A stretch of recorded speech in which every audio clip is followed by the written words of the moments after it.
저는 경기도 이천에서 거주 중인 23살 가정주부입니다. 저는 지금 천사처럼 예쁜 아기를 키우고 있고요. 원래 이렇게 일찍 결혼하려고 했던 건 아니었지만 남편과 실수로 사고를 치는 바람에 저희는 예정에도 없던 결혼을 서둘러서 하게 되었습니다. 제게는 지금 너무나도 큰 고민이 있는데 많은 분들께 여쭤보고 싶었고, 제 스스로는 아무리 생각을 해도 너무 답답하고 해결책은 전혀 나오지가 않더라고요. 그래서 창피함을 무릅쓰고 이렇게 제 얘기를 적어봅니다. 우선 남편을 만나게 된 건 제가 20살일 때입니다. 대학교를 다니고 있다가 방학 기간에 알바를 하게 되면서 그곳에 일하던 남편을 만나게 되었습니다. 제 남편은 저보다 7살이 많았고 나이 차이가 많기는 하지만 워낙에 동안인데다가 훈훈하게 잘생겨서 나이 정도는 문제가 되지 않았습니다. 아무쪼록 제가 알바를 시작한 첫날부터 저에게 친근하게 다가와서 무거운 용품을 내려준다거나 하면서 너무 친절하게 대해주더라고요. 저는 학창시절 때부터 알바 경험이 전혀 없었기 때문에 너무 긴장한 상태였고 모든 게 낯설어서 당황하고 있는데 제게 친절하게 대해주니까 많은 의지가 되더라고요. 첫 만남부터 좋은 인상이었던 남편을 호감을 갖고 지켜봤습니다. 그렇게 시간은 흘렀고 평소와 다르지 않게 알바를 끝마치고 저는 방학 기간이 끝나가서 이제 단기 알바를 끝내야 할 때가 다가왔습니다. 사장님에게 말씀을 드렸고 제 마지막 출근날 회식을 하게 되었습니다. 남편은 그날따라 제 옆자리에 앉더니 제게 적극적으로 말도 걸더라고요. 일이 힘들지는 않았냐는 둥, 앞으로 못 봐서 아쉽다는 둥, 그동안 말수는 많이 없었기에 뭔가 평소와는 다르구나란 걸 쉽게 알아차렸죠. 그렇게 평상시에는 하지 않던 말들을 많이 나누었고 회식이 다 끝나고 나서는 같은 방향이라 저를 데려다 준다면서 같이 가자고 하더라고요. 사실 저도 내심 아쉬운 마음도 있었고 이렇게 적극적인 걸 봐서는 왠지 고백을 하지 않을까 하는 마음으로 같이 집으로 향했습니다. 그런데 참 수줍음이 많은 남자인지 한참을 망설이더라고요. 말을 하려다 말고를 수차례 반복하더니 집 앞에 저를 내려주고서 앞으로도 연락해도 되겠냐면서 어렵게 물어보더라고요. 저는 그 모습이 너무 귀엽게 느껴졌고 당연히 연락해도 된다고 했습니다. 저희는 그날 이후로 평상시에도 매일 같이 썸을 타면서 연락을 주고받았고 데이트를 3번째 되는 날 남편의 고백으로 교제를 시작하게 되었습니다. 사실 제가 7살이나 많은 사람을 만날 거란 건 꿈에서조차 생각도 못 해봤습니다. 하지만 그렇게 나이 차이가 많이 나는 사람이 제가 생각한 모습과는 다르게 섬세한 모습에 순진한 모습들이 제 마음을 더 이끌리게 한 거였죠. 아무튼 저희는 그렇게 1년을 넘게 만나오다가 어느 날 저는 생각지도 못한 아기를 갑자기 갖게 되었어요. 처음에는 눈물만 나고 어떻게 해야 하나 하늘이 무너질 것만 같았습니다. 이 사실을 말해야 하나 말아야 하나도 한참을 고민했고 남편에게 전화를 걸고서 저는 아무 말 없이 울었습니다. 남편은 제가 대뜸 울면서 아무 말을 안 하니까 깜짝 놀래서 무슨 일 있냐면서 물어보더라고요. 저는 어렵게 아기를 갖게 된 사실을 전했고 한참 동안 아무 말 없던 남편은 이내 진지하게 차분히 말을 했습니다. 우리가 만남 가질 때부터 자신은 아주 진지하게 만나온 거라고 하면서 아기를 갖게 된 거는 축복인 거니 눈물 흘릴 이유가 전혀 없다더군요. 그러면서 평생 제가 힘든 일 없게 잘해준다면서 자신만 믿으라고 했습니다. 솔직히 그런 말들이 조금은 제 마음의 위안이 되었고 깊은 고민 끝에 결혼을 하고 아기를 낳기로 했죠. 그렇게 저희는 제 배가 더 불러오기 전에 이것저것 따질 겨를도 없이 양가 부모님께 인사를 드리고서 급하게 결혼을 준비하고 결혼식을 올리게 되었습니다. 그때는 시아버지가 너무 점잖으셨고 웃음도 인자하셨다고 생각했는데 지금은 그런 모습들이 너무 이중인격자 같았고 생각만 해도 구역질이 나올 정도로 화가 치미네요. 지금 생각하면 뭐든지 급하게 서두르다 보면 꼭 문제가 생긴다라는 말에는 틀린 말이 하나도 없는 것 같아요. 평생을 함께 해야 하는 결혼인데 더 꼼꼼히 따져보고 신중하게 생각했다면 지금처럼 이런 고민들이 없지 않았을까 싶고요. 아무쪼록 저희 부부는 그렇게 서둘러 결혼식을 올린 뒤에 시댁에서 함께 지내기로 했기에 시댁으로 들어가게 되었습니다. 시댁에는 시부모님과 시아주버님 그리고 남편이 생활하고 있었고 제가 들어가고부터 5명이서 한 집에서 생활하게 되었습니다. 사실 시댁에 들어가는 거 정말 내키지 않았습니다. 하지만 저희가 결혼에 대한 계획을 잡고 체계적으로 준비한 게 아니었기에 당장 같이 살 곳을 마련하기에는 돈이 턱없이 부족했었습니다. 그래서 남편은 2년 안에 돈을 모아서 따로 집을 얻어서 나가자고 저를 설득했습니다. 그러고 싶지는 않았지만 어쩌겠어요. 저희 친정도 부모님께서 여유가 많지는 않으셨고 갑작스러운 결혼을 알린 것도 모자라 돈까지 달라고 하기엔 염치가 없는 상황이었습니다. 그래서 결국 저는 시댁으로 들어가서 2년만 버티자라는 생각으로 남편의 제안에 승낙을 하게 되었습니다. 처음에는 저만 그 집으로 들어가다 보니 너무 낯설고 걱정이 앞섰습니다. 그런데 제 걱정이 쓸데없는 생각이라고 말해주듯 시부모님은 친아버지 친어머니처럼 생각하라고 말해주시면서 저를 반갑게 맞아주셨고 시아주버님도 유머러스하고 유쾌한 성격이셨습니다. 그래서 저는 걱정과 달리 저를 편하게 대해주시는 어른분들 덕분에 매일 같이 웃고 지내면서 오히려 가족들이 북적북적해서 이대로라면 굳이 분가를 안 해도 되지 않을까 생각이 들 정도로 저는 그 생활이 좋다고까지 생각을 했었습니다.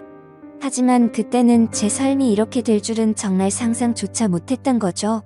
아무튼 시댁 생활을 하면서 알게 된 사실이지만 저녁에는 다 같이 그 집에서 함께 시간을 보냈습니다. 하지만 낮에는 남편과 시아주버님 그리고 시어머니 이렇게 세 분만이 직장에 출근을 하셨습니다.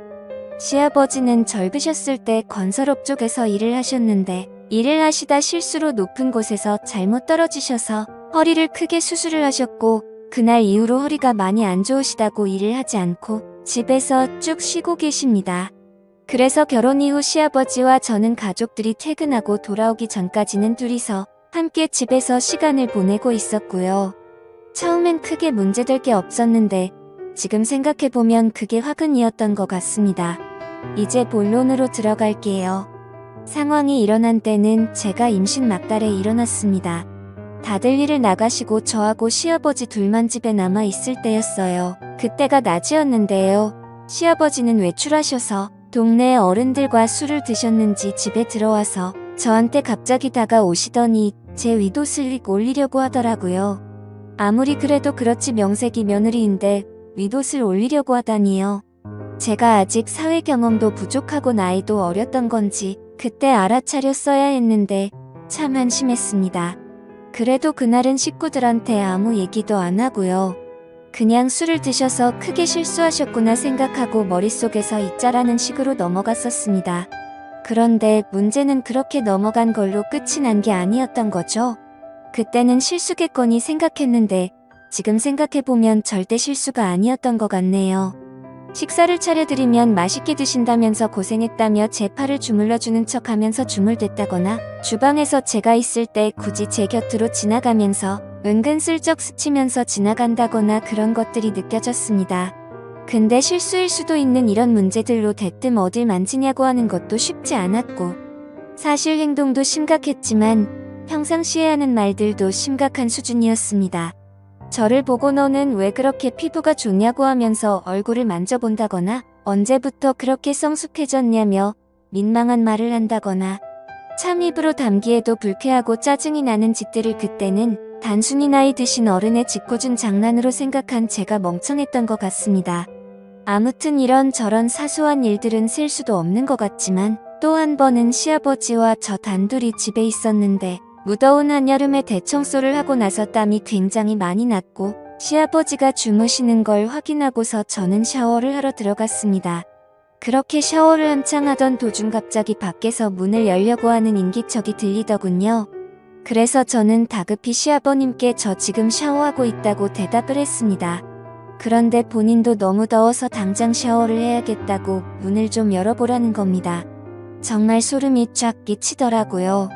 너무 불쾌해서 당장 옷을 껴입고 나갔더니 갑자기 밖에 나갔다 온다더니 휙 나가버리더라고요. 그렇게 그 일이 있고 나서 지내던 중 아기를 낳고 얼마 안 있어서 일이 크게 터지고 말았어요. 다들 일 나가고 아침에 제가 아기에게 모유를 주고 있었습니다. 평소 그 시간에는 모유 주는 걸 가족들이 다 알고 있었던 상황이었고 갑자기 시아버지가 밖에 부르시더라고요. 그때까지만 해도 크게 개의치 않았고 별 생각도 없이 의자에 가서 앉았습니다. 그런데 시아버지가 갑자기 혼자 힘들지 않냐며 자신이 도와준다고 하더라고요. 그 말을 듣고 저는 너무 충격을 받았고 너무 놀라서 얼른 방으로 뛰어 들어가서 문을 잠가버렸어요. 너무 무서웠죠. 시아버지가 방문을 막 두드리면서 문 빨리 안 여냐고 네가 그러면 내가 이상한 사람 되지 않냐고 소리를 치더라고요.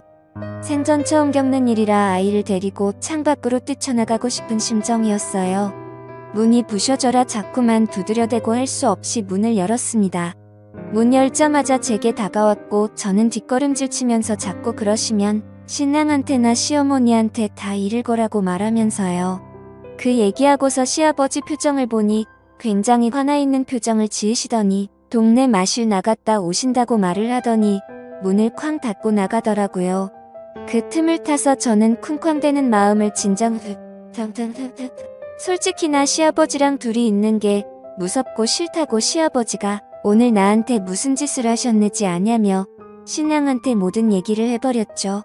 신랑은 지금은 일하고 있고 바쁘니까 이따 일 끝나서 집어 들어가면 얘기하자고 그러더군요. 그로부터 한 3시간이 흘렀던 것 같습니다. 시아버지가 술을 엄청 드시고 집에 들어오시더군요. 제 느낌상 뭔가 안 좋은 일이 벌어지겠구나 생각하고 방으로 얼른 들어갔습니다. 나갔다 들어오신 시아버지가 제가 있는 방문을 여시더니 제 멱살을 잡고 들어 올리더니 오늘 자기 하고 있었던 일을 가족들에게 얘기하면 가만두지 않겠다고 말하지 말라고 하는 거예요. 너무 놀라서 눈물도 안 나오고요. 용기는 안 났지만 정말 용기를 내서 오늘 식구들 오면 다 얘기할 거라고 그랬더니 시아버지가 저를 위협하면서 얘기하면 가만 안 둔다고 얘기할 거냐 말 거냐 그러시길래 말 안 할 거니까 그만하시라고 그랬습니다. 그 시간이 너무 지옥 같았어요. 겨우겨우 시아버지 설득해서 아기 방으로 들어와 눈물 콧물 흘려가며 신랑이 빨리 오기만을 기다렸고 퇴근 시간이 다 되어서 신랑이 왔을 땐 눈물이 더 나고 왜 그렇게 반가운지 마치 내 구세주 같았습니다. 시아버지 안방에서 술 취해서 주무시고 있을 때 다 얘기해버렸어요. 시아버지랑 둘이 있기 싫고 무섭다고 신랑은 우리 아버지가 그럴 사람은 절대 아니라고 황당해하더라고요. 때마침 시어머니도 퇴근해서 들어오셨길래 시아버지랑 있었던 일을 전부 얘기했어요. 시어머니 말하시길 자기 남편이 그랬다는 증거가 있냐? 거짓말하지 말아라 그럴 사람 절대 아니다. 이러시면서 완전 저를 거짓말쟁이 바보 취급을 하더라고요. 이윽고 주무시던 시아버지 귀에 제가 했던 얘기들이 다 들어가 버렸고 제가 그 말했다는 말에 시댁집 난리가 났었습니다. 시아버지 열받아서 집안 살림 다 때려 부셨고요. 저 시아버지한테 싸대기 2대 맞았어요. 시어머니는 집안에 분란 일으켰다고 저한테 나무라시고요. 신랑은 저보고 거짓말한다면서 집안에 몰래카메라를 설치를 해야겠네 등. 자기 아버지가 그럴 사람도 아니고 자기 아버지가 나쁜 짓을 했다는 증거가 있어야 믿어주던지 말던지 하는데 내가 그 집에 살고 나서부터 잘 살던 집에 완전 분란 일으킨다고 당분간 나보고 친정에 가 있으라고 하더군요. 내가 이 집에 있으면 안 되겠구나 하는 생각과 남편에 대한 배신감에 당장 아기 데리고 그 늦은 밤에 신랑이 쥐어준 택시비 가지고 친정에 가 있으려고 했습니다. 그런데 시어머니가 뒤에서 제 이름을 부르시길래 가봤더니 이렇게 집안을 난장판으로 만들어 놓고 너만 빠져나가면 되겠냐. 가서 잘못했다고 빌어라. 이러시는 거예요. 솔직히 난 잘못한 거 하나도 없는데 그렇다고 내가 시아버지 있는 데서 옷을 짧게 입고 다닌 것도 아니고 아침 먹고 아기한테 모유 수유하고 있었던 게 다인데 내가 뭘 잘못해서 빌어야 하는 건지 도저히 모르겠더라고요. 나이는 어리지만 그래도 아기 낳고 잘 살고 있고 며느리 같지도 않지만 그래도 그 집 식구나 마찬가지인데 어쩌면 날 가지고 이렇게 무시할 수 있는 건지 모르겠어요. 그렇게 수모를 겪은 저한테 미안하다 말하긴커녕 똘똘 뭉쳐서 저를 정신이 나간 사람 취급하듯이 하고 정말 제가 어떻게 해야 하나요? 툭하면 술 먹고 싸움을 일으키질 않나. 결혼하고 나서 봤더니 완전 콩가루 집안이 따로 없는 것 같네요. 이제는 그만 같이 살고 싶습니다. 구세주 같았던 남편도 믿음에 대한 배신의 상처가 너무 커서 지금은 오만정이 다 떨어져서 당장이라도 이혼하고 싶어요. 저희 그래도 짧다면 짧고 길다면 긴 연애 기간 동안 남편이 이렇게 큰일을 겪은 저에게 거짓말쟁이로 만들어버리고 저렇게 무덤덤할지 꿈에서조차 상상도 못했었습니다. 지금 이렇게 큰 사태가 일어났는데 이대로 살다가는 저 완전 정신병자 될 것 같아요. 제가 잘못한 게 있다면 달게 욕이라도 받을 각오하고 어렵게 마음먹고 이렇게 사연 적어 보냅니다. 제발 진심 어린 조언을 좀 부탁드려요. 저런 시아버지 밑에서 제 아기가 어떻게 자랄지 걱정도 되고 더 늦기 전에 하루라도 빨리 이 집안에서 벗어나고 싶네요. 글을 적을수록 너무 화가 나고 손이 떨려서 이야기가 엉망진창이지만 끝까지 제 얘기를 들어주셔서 감사합니다.